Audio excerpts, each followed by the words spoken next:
some sort of damage control before the damage is done.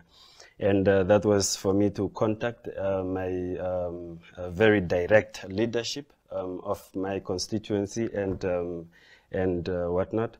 So I contacted them and informed them of my intentions. It was very, very hard.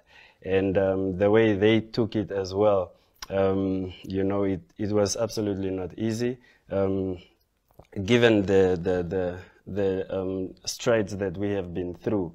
And they kept questioning, wanting to know, what has someone done anything to you or something?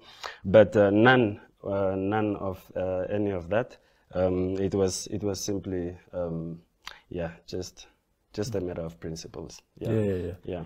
And I will say something on that about others saying something.